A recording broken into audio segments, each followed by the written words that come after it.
He's the founder of Hardaway Wire, briefs political intelligence to CEOs, former communications director for the House Democratic Caucus, and Congressman Hakeem Jeffries.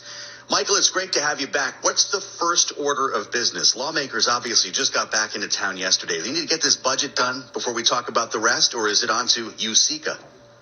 Well, I come bearing good news and I come bearing bad news. You always do. The good news is there is some bipartisan effort surrounding the China competition bill. You can expect that.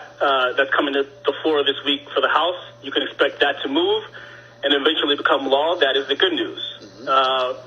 The other piece of good news here is that looking a little further down the road, there won't be a government shutdown. We're essentially telling our CEOs that there likely will be a CR that leads into a larger omnibus budget, but there will not be a shutdown. Okay, now, so let's... Bad news. Okay, God, you're bringing me the... Okay, now let's go straight through it. Rip the Band-Aid. The bad news is there is no Build Back Better, as we discussed multiple times last year. We did. There, unfortunately, is 0% chance that happens, and I'll tell you why. The Senate and the House are two vastly different places. Think of this like the financial services industry. The House is like the investment bankers.